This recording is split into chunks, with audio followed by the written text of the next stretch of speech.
I'd like to propose a concept. We will never get a Dragon Ball FighterZ ever again.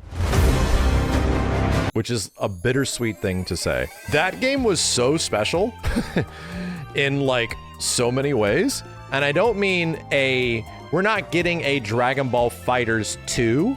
That I hope happens. That I legit hope actually happens at some point down the line. What I'm saying is, the experience of Dragon Ball FighterZ, its effect on the community, its presentation as a game, it kind of being like a genre-defining thing that brought everybody together through something that was almost impossible to not enjoy. It's one of those games of, yeah, like you just had to be there sort of situation. Even if we got a Dragon Ball FighterZ 2, I don't think we're getting that again, man. I think that game was so unique in the fighting game space. It just created too many moments and was too effective as a game for you to like replicate that lightning in a bottle over again.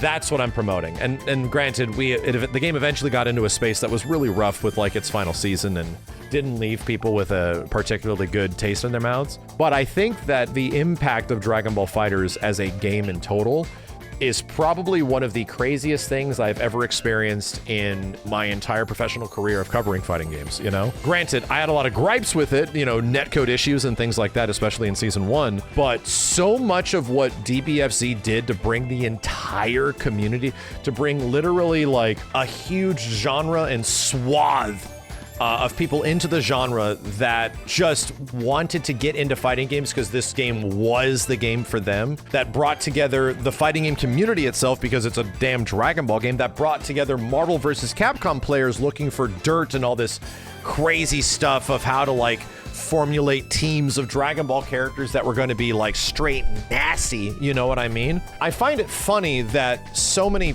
people try to use the argument, we hear it with Tokon in some games, that there's too many team fighting games. I'm glad this is a solo fighting game and not a team fighting game, right? Where it's like, oh yeah, casual players, this is the terminology we hear a lot. Casual players don't want to learn 3 characters, you know? We hear this all the time. Yeah, these games are actually super polarizing because players did not want to have to learn 3 characters on a team. Like, that's just a very frequent take you hear across the board to Marvel vs. Capcom 2 style 3v3 fighting games, right? And yeah, you're right. Until you're not. I don't know if that's exactly true, man. Like, across the board, like, I think you're absolutely right. Until you have a game that people will just play no matter what. Until you have a game that makes like an impossible situation possible, and people didn't look at Dragon Ball FighterZ as like, when that game was coming out, people didn't look at that game as in like, oh, this legendary Dragon Ball game that we've been asking for the past 20 years, that's finally a reality. It's a 3v3 game.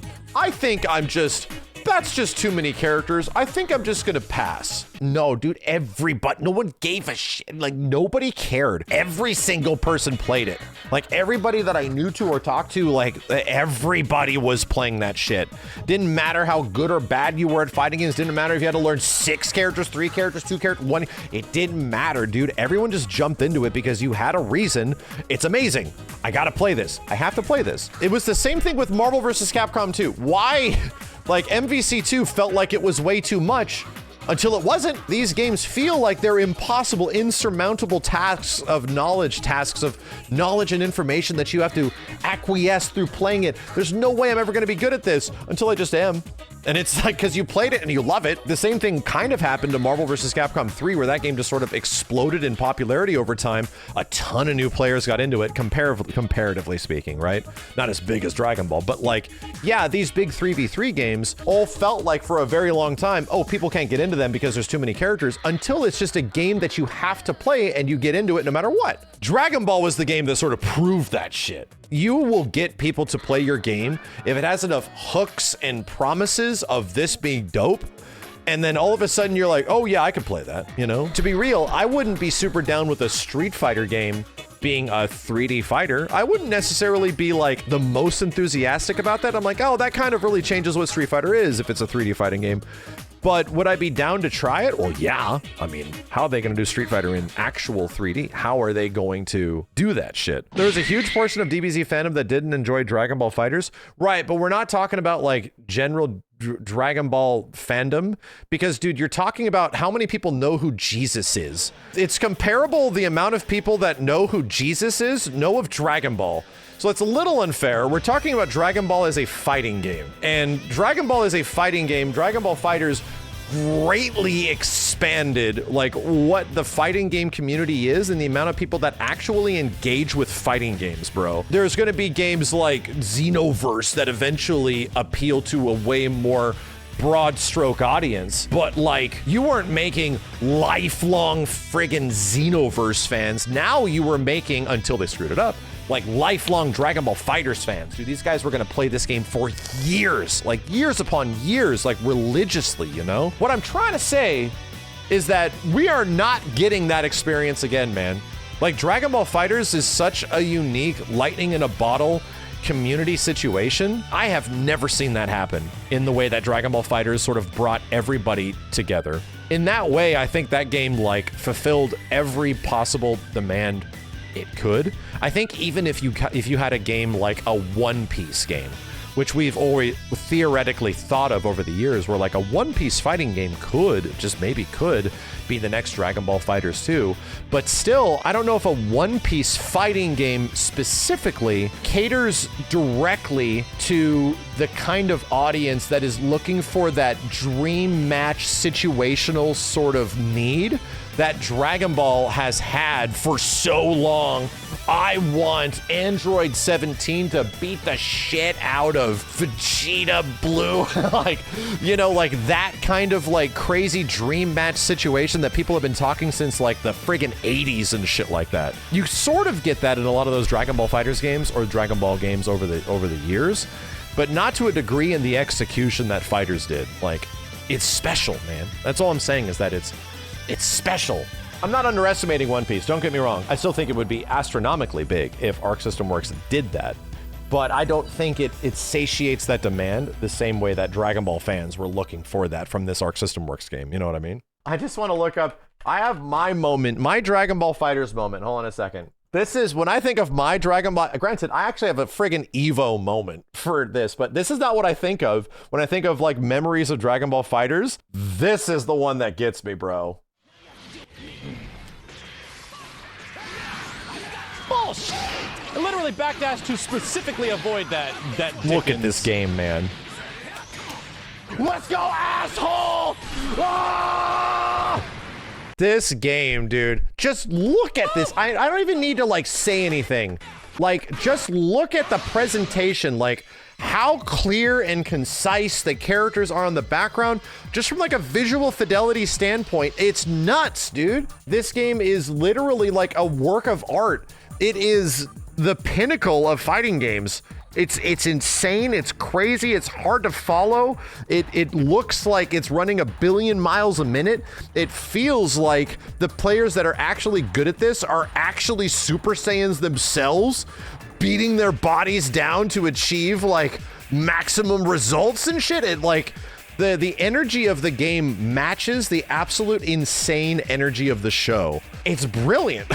It's actually brilliant. It also takes what is a formula that has already been tried and true that works, which is like the MVC2 formula and the Marvel 3 formula, and just amplifies it. It just goes, well, let's just make it crazy, dude.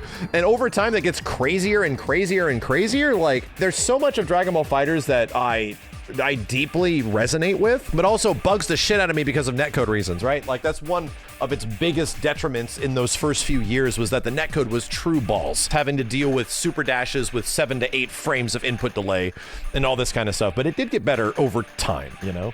Is it worth playing now? It's a much different game now than it was before, but yeah, I think it's, if you have not played this, you should absolutely be playing it, man. I think I had a literal Evo moment.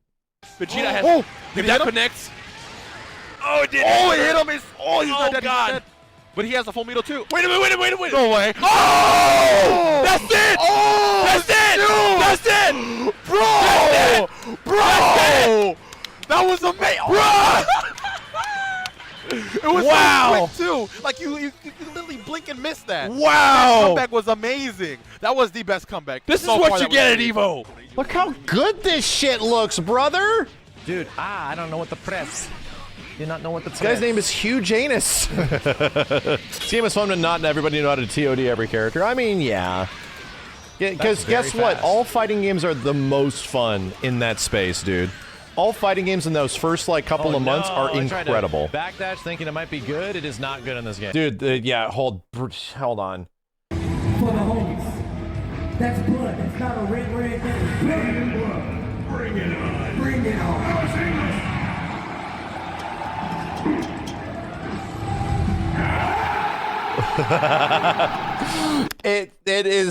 It's special, dude. It's just Dragon Ball's a religion, okay? Like, you gotta understand, it's been around for so long. There's like Christianity, there is like several of these things. There's people that are Catholic, and then there's like Dragon Ball. It's a religion to people, dude. So when you have this game that literally, this shit is like, people are congregating, my brother. Like, it's special.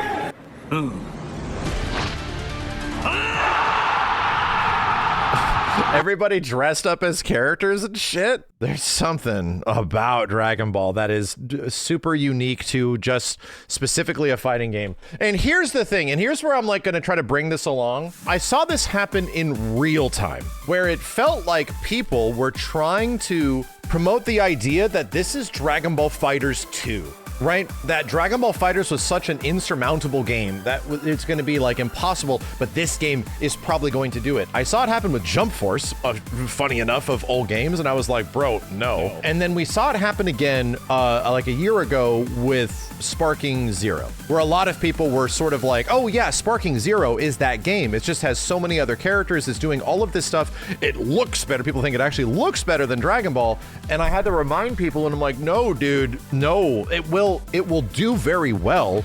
It will sell very well, but it is not meeting a demand that you think it is, dude. You're gonna get people to like enjoy the story mode of Sparking Zero, and that's about it. But then they're just gonna peace out. Like, they're not gonna stick around and wanna see what happens and how it evolves and what characters are doing and look up a new patch combo videos and like all this kind of stuff that brings like a community together.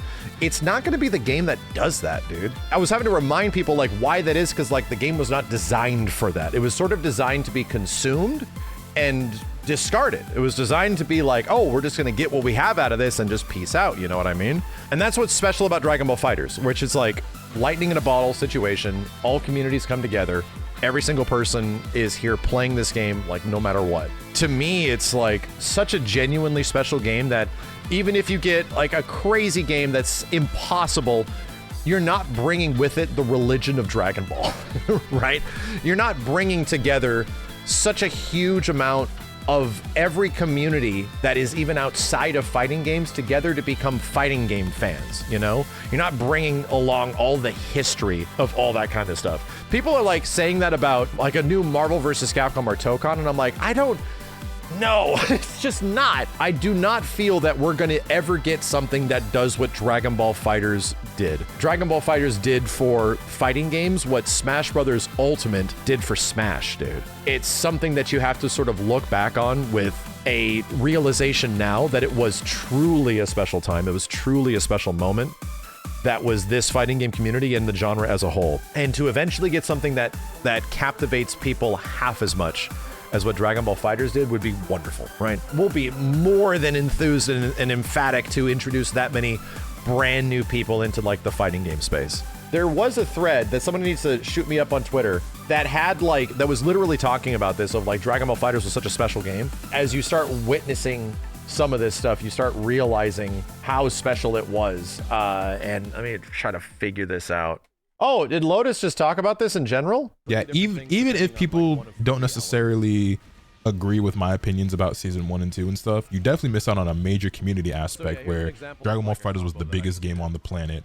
It was the biggest game at every tournament. The tournaments were fucking ridiculous. Like just from a hype and community standpoint, you still missed out on a shit ton if you didn't join until season 3. The storylines, the rivalries, everything. Y'all wasn't there for Winter Brawl when Sonic was the best on the East Coast and Chris G was the best on the West Coast, and they met up in bracket in top 16, and Chris G stomped out Sonic Fox, and then Sonic Fox ran that shit all the way back to grand finals and 6-0 Chris G in that grand finals after resetting the bracket. What he's saying is absolutely right, but there's a reason why what he's saying applies more to a Dragon Ball situation, a Dragon Ball Fighter situation, than any other traditional fighting game. And it's because Dragon Ball has a 40-year history of in-character, in-universe timelines that actually like match the energy of this shit to the video game itself. Because like Dragon Ball and the story of the characters and their growth over literally 40 years of history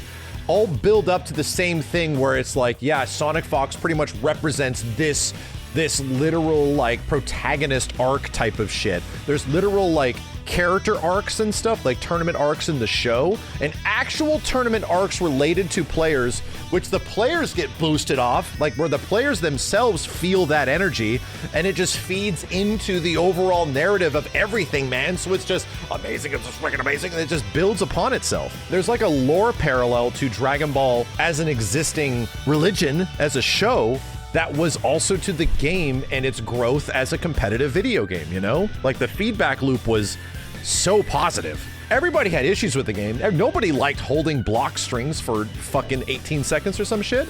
Everybody had issues, but we were still out here because things were great, man. Like the energy was off the charts for this shit. Y'all wasn't there for final round when Sonic Fox and Goichi had that 1st to 10. You know what I'm saying? And Goichi won that shit 10-4. Goichi was killing everything in Japan. Sonic was winning everything in America. And then he was talking that shit back and forth. And Sonic Fox got on the mic and said, "Oh my wamo, Shinderu." And Goichi pulled up with the tag tech that didn't know about yet. And Sonic was there with that Android 16 and that whack ass hitting Goku Black combo that we thought was overpowered, but it really wasn't when everybody thought Goku Black was top tier. And it turns out Super Saiyan Goku was better all along, like Nakio had been saying. Y'all wasn't there for Combo Breaker. Y'all wasn't there for CEO. Y'all wasn't there when Sonic Fox hit the lab and then came back with that Gotenks Kid Buu and Perfect Cell team and got his get back on Goichi. Y'all wasn't there for some of the power when Hook God was a top 5 player in the country and beat Sonic Fox and Goichi in the same event. Y'all wasn't there when Kazunoko won 4 out of the 7 Dragon Balls. This shit was crazy. Hook just like showed up out of nowhere, and then all of a sudden he starts showing up at like the New York locals and stuff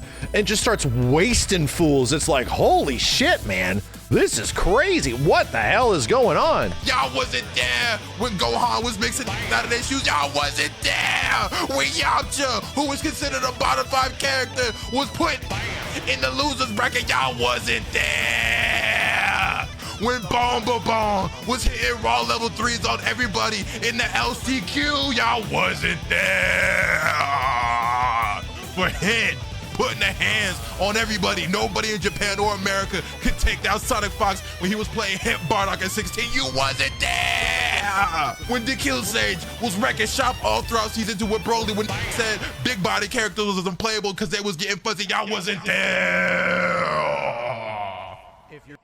Yeah. There's so much, dude. There's so much that is like the history of that game that where people like propagate this next thing as being the next big hype game, right? Because clearly Dragon Ball FighterZ built upon the hype and excitement that was like the last big hype game, which was Marvel vs. Capcom 3.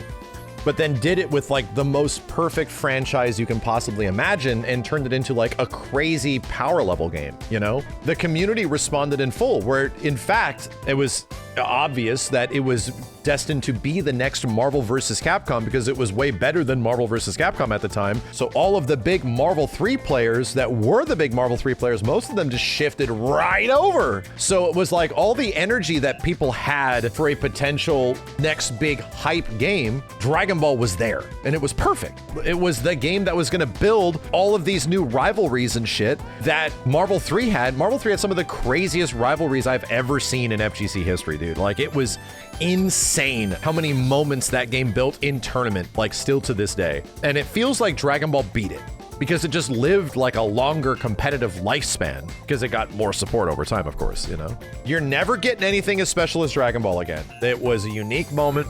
It was a unique time. It was a special game. And it's just hard to ask anything else from like a Tokon or a new MVC or whatever, Street Fighter 7, Tekken 9, doesn't matter, whatever the hell else it might be, to match the energy of that shit. It really is hard.